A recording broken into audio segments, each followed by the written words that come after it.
आज की वीडियो में हम सीखेंगे ये simple compound and complex sentence के बारे में। ये चैप्टर 10, 11, 12 ये एक ही साथ हम दो वीडियो में उसको सीखेंगे। सबसे पहले हम उसका स्ट्रक्चर जो है सेंटेंस फॉर्मेशन वो समझेंगे पार्ट 1 में, और पार्ट 2 में उसका ट्रांसफॉर्मेशन कैसे करना है वो समझेंगे। ये जो बोर्ड के पेपर्स है उसमें ये क्वेश्चंस जो आ चुके हैं वो देखते हैं हम पहले। ये मार्च 2022 का पेपर है, उसके अंदर एमसीक्यूज थे। तो ये रहा मेक सिंपल, सिंपल में कन्वर्ट करना है। They crossed cattle bridge and, so and आया मतलब ये कंपाउंड सेंटेंस है। मैं सिखाऊंगा आपको कैसे मालूम पड़ेगा सेंटेंस देखते ही कि सिंपल है, कंपाउंड है, कॉम्प्लेक्स है। फिर मार्च 20 का पेपर है, उसमें एमसीक्यूज नहीं थे। When he finished he went to the window to buy a stamp, make compound, तो उसको कंपाउंड में कन्वर्ट करना है। ये कॉम्प्लेक्स सेंटेंस है। और ये मार्च 23 का पेपर है, उसमें भी एमसीक्यूज नहीं थे। He stood in the middle of the field and said to his sons, ये कॉम्प्लेक्स में कन्वर्ट करना बोला है, तो ये कंपाउंड सेंटेंस है। ओके, तो यहाँ जब सेंटेंस देख के ही समझ में आया कि ये कंपाउंड है, ये कॉम्प्लेक्स है, यहाँ पर ये भी कंपाउंड है, तो देखते ही समझ में आना चाहिए कि सेंटेंस क्या है, उसको किस में कन्वर्ट करना है। तो सबसे पहले उसका स्ट्रक्चर समझना है, सेंटेंस स्ट्रक्चर, सेंटेंस फॉर्मेशन। जो सिंपल सेंटेंस होता है उसके अंदर ओनली वन फाइनाइट वर्ब होता है। फाइनाइट वर्ब का मतलब होता है ऐसा वर्ब जिसके ऊपर टेंस का इफेक्ट होता है, टेंस और सब्जेक्ट का। For example I go to school, तो आई हो तो गो बोल देंगे, लेकिन ही गोज टू स्कूल ऐसे होता है। इंग्लिश में वर्ब के 5 फॉर्म्स होते हैं। यहाँ पे जो फर्स्ट फॉर्म है उसको बोलते हैं इन्फिनेटिव, साथ में टू आता है, to go, to come, to sit. आप बोलेंगे I want to go home, तो टू गो आया, मतलब वो इन्फिनेटिव फॉर्म है। फिर प्रेजेंट टेंस, अभी एग्जाम्पल दिया आई गो, ही गोज, वो प्रेजेंट टेंस बोलते हैं। थर्ड फॉर्म है प्रेजेंट पार्टिसिपल, मतलब जब आईएनजी ऐड करते हैं, गोइंग, ईटिंग, सिटिंग, ड्रिंकिंग, तो उसको बोलते हैं प्रेजेंट पार्टिसिपल। फोर्थ है पास्ट टेंस, गो का पास्ट टेंस वेंट होता है। ओके, एंड फिफ्थ है पास्ट पार्टिसिपल, गॉन। आपकी जो ग्रामर बुक्स होती है उसमें V1, V2, V3 जो होता है, ये आपका V1 हो गया, ये V2 और ये V3। इस तरह से ग्रामर बुक में होता है। ये इन्फिनेटिव आगे टू लगाना वो सीखना नहीं पड़ता, इसलिए ग्रामर बुक में नहीं होता डायरेक्टली वर्ब फॉर्म्स में। और प्रेजेंट पार्टिसिपल आईएनजी ऐड करना वो भी सीखना नहीं पड़ता, इसलिए वो भी नहीं होता। ओके, तो ये सारे फॉर्म्स जो है 5 फॉर्म्स होते हैं, और उसको फोकस करना होता है सेंटेंस के अंदर कि कौन सा फॉर्म, कौन सा वर्ब फाइनाइट है। फॉर्म्स तो आपको सब मिलेंगे एक सेंटेंस के अंदर, आपको इन्फिनेटिव मिलेगा, प्रेजेंट टेंस मिलेगा, पास्ट पार्टिसिपल मिलेगा, प्रेजेंट पार्टिसिपल मिलेगा, लेकिन कितने फाइनाइट है, मतलब कितने टेंस वर्ब के ऊपर टेंस का इफेक्ट होता है। तो अगर एक ही हो रहा है तो वो हो जाएगा simple sentence. Let us see, यहाँ पे एक फर्स्ट फ्लाइट का लेसन है, लेसन 1। उसमें सेंटेंस है the boys exposing themselves to the rain ran out to collect the frozen pearls। अब ये सेंटेंस में हमको यहाँ पे इतने सारे वर्ब्स मिलते हैं। एक्सपोज करना, एक्सपोजिंग, आईएनजी वाला फॉर्म है, मतलब ये है present participle. Okay, themselves to the rain, ran, so ran क्या है, पास्ट टेंस, ये वाला फॉर्म है। Okay, next out to collect, ran out to collect, so to collect ये टू वाला फॉर्म है, तो ये रहा इन्फिनेटिव। उसके बाद द फ्रोजन पल्स, तो फ्रोजन क्या है, V3 है, ये वाला फॉर्म है, past participle, freeze, froze, frozen. Okay, so यहाँ एक ही सेंटेंस में ये रहा प्रेजेंट पार्टिसिपल एक्सपोजिंग, ये रहा V2 past tense of run, ran, ये रहा इन्फिनेटिव टू कलेक्ट, टू वाला वर्ड, और ये रहा V3 frozen, freeze, froze, frozen, freeze का V3 फ्रोजन होता है। सो एक ही सेंटेंस में 4 वर्ब है, अलग अलग वर्ब फॉर्म्स है। ये जो अभी सीखा कि एक वर्ब के 5 फॉर्म्स होते हैं। ओके, तो अभी इसमें से फाइनाइट कितने हैं, अगर ओनली वन फाइनाइट वर्ब है तो ये सिंपल सेंटेंस कहा जाएगा।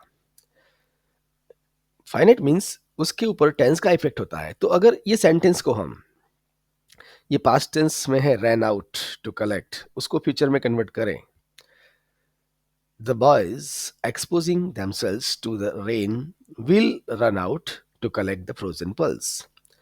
तो ये सिर्फ ये जो विल है, विल रन आउट, वो इतना ही चेंज होगा, रैन का विल रन आउट होगा। ये जो ग्रीन कलर में मैंने यहाँ पे रखे हैं उसके ऊपर टेंस का इफेक्ट नहीं हो रहा, वो वर्ब फॉर्म्स ही है। एक्सपोजिंग, टू कलेक्ट, फ्रोजन, ये सब वर्ब फॉर्म्स हैं, ये सारे वर्ब्स हैं। और ये एक जो रैन है वो भी एक वर्ब है, लेकिन उसके ऊपर टेंस का इफेक्ट हो रहा है। रैन का विल रन होता है जब टेंस चेंज करेंगे तो ये इतने सारे में से ये एक ही वर्ब फॉर्म है जो फाइनाइट वर्ब है, इसलिए ये सेंटेंस सिंपल सेंटेंस है। दूसरा कि इसमें कोई कंजंक्शन भी नहीं दिख रहा आपको। ओके, अगर कंजंक्शन दिख रहा है फिर भी देखो नेक्स्ट सेंटेंस में and all the morning the whole family, तो यहाँ पहला ही वर्ड एंड है, बोलेंगे सर कंजंक्शन है तो ये कंपाउंड हो गया, नहीं। लेकिन उसका आगे वाला सेंटेंस खत्म हो गया, उसके बाद फुल स्टॉप के बाद नेक्स्ट सेंटेंस शुरू हुआ। And all the morning the whole family had walked about on the big plateau midway down the opposite cliff, taunting him with his coward eyes। तो उसमें ये had walked, had helping verb है, walked main verb है, और ये taunting ये present participle है, ING वाला फॉर्म। जैसे एक्सपोजिंग है ऐसे ही टॉन्टिंग है। तो यहाँ पे दो दो वर्ब फॉर्म्स है। तो ये had walked past perfect tense है, हैड वॉक्ड, तो ये एक ही फाइनाइट वर्ब है। टेंस का असर यहीं पर ही होगा। ये जब आईएनजी वाला वर्ब जो होता है, जब उसके आगे एम इज आर होता है तभी वो टेंस कहलाता है। फॉर एग्जाम्पल ये जो आईएनजी वर्ब है going, so I am going present, I was going past, तो अगर एम इज आर होता है, बी के फॉर्म्स होते हैं तो ही वो टेंस कहलाता है। अदरवाइज वो बी के कोई भी फॉर्म के बिना है ना, तो वो as a part of phrase है, तो ये फ्रेज का एक पार्ट है, उसमें कोई टेंस नहीं है। जैसे आगे इज आर होता है, इज टॉन्टिंग, वॉज टॉन्टिंग, तो वो टेंस कहलाता है, लेकिन ये टेंस नहीं है। So it is a part of phrase, इसलिए हैड वॉक्ड जो है वही एक फाइनाइट वर्ब है। अगर उसको कन्वर्ट करेंगे will walk, so and all the morning the whole family will walk about on the big plateau midway down the opposite cliff taunting him with his covered eyes. तो ये had walked का हम will walk करेंगे तो ये एक ही verb change हो रहा है। That's why it is simple sentence. So simple sentence का स्ट्रक्चर समझना है तो ये जितने भी वर्ब फॉर्म्स हैं, आपको जितने भी वर्ब्स मिलते हैं एक सेंटेंस में, उस सबको अंडरलाइन कीजिए, उसको फोकस कीजिए, और फिर उसमें टेस्ट कीजिए कि उसका टेंस चेंज करने का ट्राई करें। अगर पास्ट टेंस में कोई वर्ब दिख रहा है तो उसको प्रेजेंट या फ्यूचर में करने का ट्राई करें। अगर प्रेजेंट है तो उसमें पास्ट में करने का ट्राई करें, तो आपको समझ में आएगा कि कितने वर्ब चेंज होते हैं।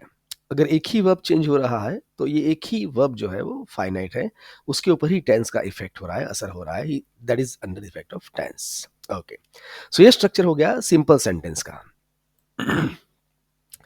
नेक्स्ट है कंपाउंड सेंटेंस। कंपाउंड सेंटेंस क्या होता है? तो ये जो सिंपल सेंटेंस सीखे हमने, ऐसे दो अलग अलग सेंटेंस जो होते हैं, two individual sentences joined by coordinating conjunctions. तो ये क्या होते हैं? And, but, yet, or, so, not only but also, either or, neither nor, ये जो कंजंक्शंस है, अगर इससे कोई सेंटेंसेस ज्वाइन हुए हैं, अगर दो सेंटेंस ज्वाइन हुए हैं तो वो कंपाउंड कहा जाएगा। उसके प्रीवियस एग्जांपल में यहाँ पहला ही वर्ड एंड है, लेकिन यहाँ एक ही सेंटेंस है, यहाँ लास्ट में फुल स्टॉप आ गया और एंड से कोई सेंटेंस ज्वाइन नहीं हुआ। अगर दो सेंटेंस ज्वाइन हो रहे हैं तो लेट अस सी, देखिए यहाँ पर the big drops are 10 cent pieces and the little ones are 5। तो यहाँ पे एंड है, ये ए एंड डी एंड, तो वो दो सेंटेंस को ज्वाइन कर रहा है। पहला पार्ट है the big drops are 10 cent pieces, दूसरा पार्ट है the little drops are 5 pieces. तो ये दोनों को ज्वाइन करता है एंड। तो यहाँ पे ऑलरेडी दो सेंटेंस ज्वाइन हो रहे हैं, यहाँ बिगिनिंग नहीं है। ये एग्जाम्पल में क्या था? बिगिनिंग है सेंटेंस का, एंड से सेंटेंस शुरू हो सकता है, बट से हो सकता है, कभी भी बिकॉज से नहीं। ओके, तो it is only one sentence, it is not compound sentence. तो यहाँ पे एंड से ज्वाइन होना चाहिए दो अलग अलग सेंटेंस, टू इंडिविजुअल सेंटेंसेस, ये याद रखना है, तो ही वो कहा जाएगा compound sentence. Let us see, the big drops are 10 cent pieces and the little ones are 5। तो ये एंड से दो अलग अलग सेंटेंस ज्वाइन हो गए, तो ये कंपाउंड सेंटेंस है। दोनों सेंटेंस का खुद का सब्जेक्ट है और खुद का प्रेडिकेट है। जब सब्जेक्ट कॉमन होगा दोनों के अंदर तो एंड के बाद वो सब्जेक्ट रिपीट नहीं करते हैं। He came and sat beside me, मतलब वो आकर मेरे बाजू में बैठ गया, तो पहले ही होगा, he came and sat beside me, तो फिर ही सेट, ही एंड के बाद रिपीट नहीं करते। सब्जेक्ट को, अगर कॉमन है तो। लेकिन अगर दोनों अलग-अलग है तो रिपीट होता है। यहाँ पे द बिग ड्रॉप्स अलग सब्जेक्ट है, द लिटिल वन्स अलग सब्जेक्ट है, तो रिपीट होगा।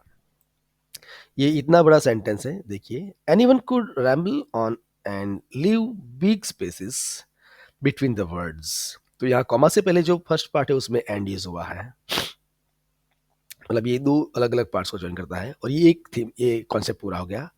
बट बट के बाद मोस्टली कॉमा होता है, सॉरी उससे पहले कॉमा होता है। But the trick was to come up with convincing arguments to prove the necessity of talking. So यहाँ ये सेंटेंस में बट यूज हुआ है, वो दो कॉन्ट्रास्ट वाले जो होते हैं आइडियाज उसको कनेक्ट करने के लिए बट होता है। अगर दो आइडियाज और दो सेंटेंस अग्रीमेंट में होते हैं, सेम रैंक के होते हैं, सेम कैटेगरी के, तो उसको ज्वाइन करते हैं एंड से, लेकिन कॉन्ट्रास्ट दिखाने के लिए हम बट का यूज करते हैं। ओके, तो ये सारे कंजंक्शंस जो होते हैं वो एंड, बट, येट और ये लिस्ट जो है वो अगर आपको मिलता है सेंटेंस के अंदर तो कहा जाता है कंपाउंड सेंटेंस। और आपके पेपर के अंदर भी यहाँ पर, यहाँ ही stood in the middle of the field and, तो यहाँ पे एंड है, ये कंपाउंड सेंटेंस है। यहाँ पर भी ये एंड है, तो ये कंपाउंड सेंटेंस है। और यहाँ पर ये कंजंक्शन है व्हेन, तो व्हेन कॉम्प्लेक्स सेंटेंस में आता है। इसको छोड़ के जो भी कंजंक्शन आएंगे वो सारे कॉम्प्लेक्स में आएंगे। Okay, next, complex sentence. So complex sentence clauses से बना हुआ होता है। अभी क्लॉज क्या होता है वो मेरी एक वीडियो आप यहाँ देख लेना चैनल पे, फ्रेजेस और क्लॉजेस के बारे में। उसमें एक होता है प्रिंसिपल क्लॉज या मेन क्लॉज, और दूसरा होता है सबऑर्डिनेट क्लॉज। कभी एक से ज़्यादा क्लॉजेस भी होते हैं, ऐसा नहीं कि दो ही क्लॉज होंगे। ओके, बहुत लंबा लंबा सेंटेंस होता है, so it can contain more than two clauses. मतलब एटलीस्ट एक प्रिंसिपल क्लॉज होता है, मेन क्लॉज, और दूसरा होता है सबऑर्डिनेट क्लॉज। ये जो प्रिंसिपल क्लॉज होता है उसके अंदर कंजंक्शन नहीं होता, वो खुद में अपना मीनिंग कंप्लीट करता है, उसका सब्जेक्ट प्रेडिकेट होता है। ये जो होता है सबऑर्डिनेट क्लॉज, वो सबऑर्डिनेट यानी डिपेंड करता है किसके ऊपर, मेन क्लॉज के ऊपर, मीनिंग पूरा करने के लिए। इसके अंदर कंजंक्शन होता है, और वो अपने आप में मीनिंग पूरा नहीं करता, वो मीनिंग को अधूरा छोड़ता है, इनकम्प्लीट सेंस। ये सारे जो कंजंक्शंस लिखे नीचे, since, as, because, if, that, unless, तो ये सारे जो लिस्ट है, और भी हो सकता है, यहाँ जितने आए हैं याद उतनी मैंने लिस्ट बनाई है। सो ये सब जब आपको कंजंक्शंस मिलेंगे सेंटेंस के अंदर, तो ये वैन जो आपके एग्जाम में है, वैन वाला सेंटेंस है पेपर के अंदर। Okay, so these sentences are called complex sentences when they are connected with these conjunctions. अगर ये सारे conjunctions यूज हुए हैं तो उसको बोलेंगे complex sentence. Principal clause यानी main clause and subordinate clause. Let us see. When he finished, he went to the window to buy a stamp, which he licked and then fixed the envelope with a blow of his fist. Now see here. There are two conjunctions. So more than two clauses, subordinate clauses. When he finished, तो ये एक subordinate clause है, जिसमें conjunction होगा ना वो होता है सबऑर्डिनेट क्लॉज। ही went to the window to buy a stamp, ये हो गया मेन प्रिंसिपल क्लॉज।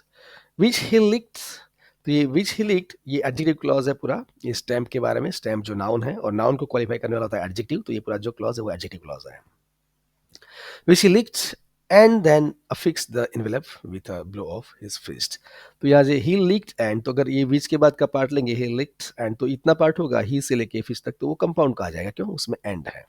लेकिन ये सेंटेंस पूरा कॉम्प्लेक्स सेंटेंस है, उसके अंदर ये एक है वो मेन या प्रिंसिपल क्लॉज है, और दो सबऑर्डिनेट क्लॉजेस है, ये which he licked वाला और when he finished वाला।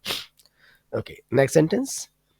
Since no one would understand a word of my stories to Kitty if I were to plunge right in, I'd better provide a brief sketch of my life, much as I dislike doing so. So यहाँ पर भी हमारे पास दो दो conjunction है, ये since भी है और if भी है। So these are called the subordinating conjunctions. Okay. तो ये सारे sentences complex sentence है। कॉम्प्लेक्स सेंटेंस में इफ मिलेगा, सिंस है, विच है, व्हेन है। सो ये सारे जो कंजंक्शंस हैं जब आपको मिले, ये बिकॉज है, इफ है, that, unless, though, when, as soon as, no sooner, who, whose, whom, which. Okay, because से सेंटेंस शुरू नहीं होता है, ये याद रहे। बाकी सिंस से या ऐसे शुरू होगा, ये याद रखना है। So in this way, we can identify the sentence that whether it is simple or compound or complex. In simple, just find out the finite verb. Only one finite verb must be there. There are five forms. Okay. Compound sentence, two individual sentences connected with coordinating conjunction. They both have their own subject and predicate. And complex sentence made up of clauses, at least one main clause and one subordinate clause. Main clause doesn't contain any conjunction, but subordinate comes with a conjunction.